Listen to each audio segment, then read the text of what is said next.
বিদেশে বসবাসকারী অনেক বাংলাদেশি ইনফ্লুয়েন্সার এখন সোশ্যাল মিডিয়ায় বড় অনুসারী গড়ে তুলেছেন।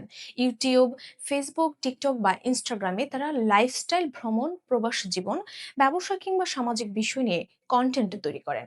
এই কন্টেন্টের বড় অংশই স্পন্সর্ড, মানে কোনো ব্র্যান্ড বা ব্যবসা বা ব্যক্তি টাকা দিয়ে প্রচার করে। কিন্তু সাম্প্রতিক সময়ে প্রশ্ন উঠছে, কিছু ক্ষেত্রে এই স্পন্সর কন্টেন্টের আড়ালে কি অঘোষিত রাজনৈতিক অর্থায়ন ঢুকে পড়েছে? ফারজানা মিথিলার প্রতিবেদনে বিস্তারিত। ডিজিটাল দুনিয়ায় এখন বিজ্ঞাপন আর রাজনৈতিক বার্তার মধ্যে সীমারেখা অনেক সময় স্পষ্ট থাকে না।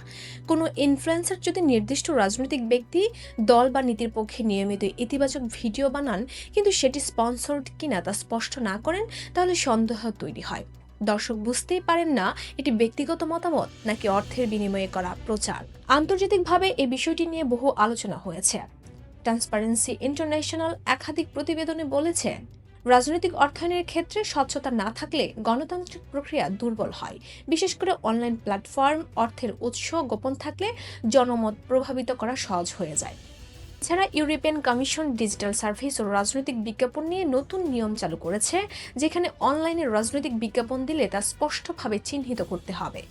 যুক্তরাষ্ট্রীয় ফেডারাল ইলেকশন কমিশন রাজনৈতিক বিজ্ঞাপনে অর্থের উৎস প্রকাশের নিয়ম নির্ধারণ করে দিয়েছে। কিন্তু বিদেশে থাকা বাংলাদেশি ইনফ্লুয়েন্সারদের ক্ষেত্রে বিষয়টি জটিল। তারা যে দেশে থাকেন সেই দেশের আইন একরকম, আবার বাংলাদেশের রাজনীতি নিয়ে কথা বললে আরেক বাস্তবতা কাজ করে।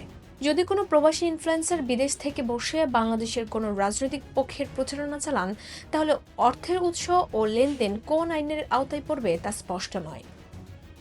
কিছু মিডিয়া বিশ্লেষক বলছেন, সব স্পন্সর্ড কন্টেন্ট যে রাজনৈতিক তা নয়।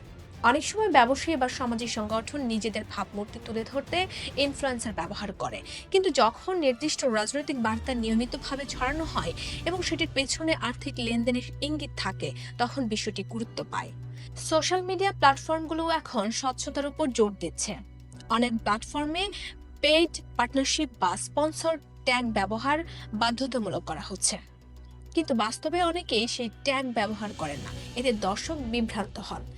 প্রবাসী কমিউনিটির ভেতরেও এ নিয়ে আলোচনা শুরু হয়েছে। কেউ কেউ বলছেন, রাজনৈতিক মত প্রকাশ সবার অধিকার, আবার অন্যরা মনে করছেন মত প্রকাশ আর অর্থের বিনিময়ে প্রচারণা এক বিষয় নয়। যদি টাকা নেওয়া হয় তাহলে তা খোলাখুলি জানানো উচিত। বিশেষজ্ঞদের মতে এখানে সবচেয়ে গুরুত্বপূর্ণ বিষয় হলো স্বচ্ছতা। যদি কোনো কন্টেন্ট স্পন্সর্ড হয় তাহলে তা স্পষ্টভাবে উল্লেখ করা উচিত। এতে দর্শক বুঝতে পারবেন এটি ব্যক্তিগত মত নাকি অর্থের বিনিময়ে করা প্রচার।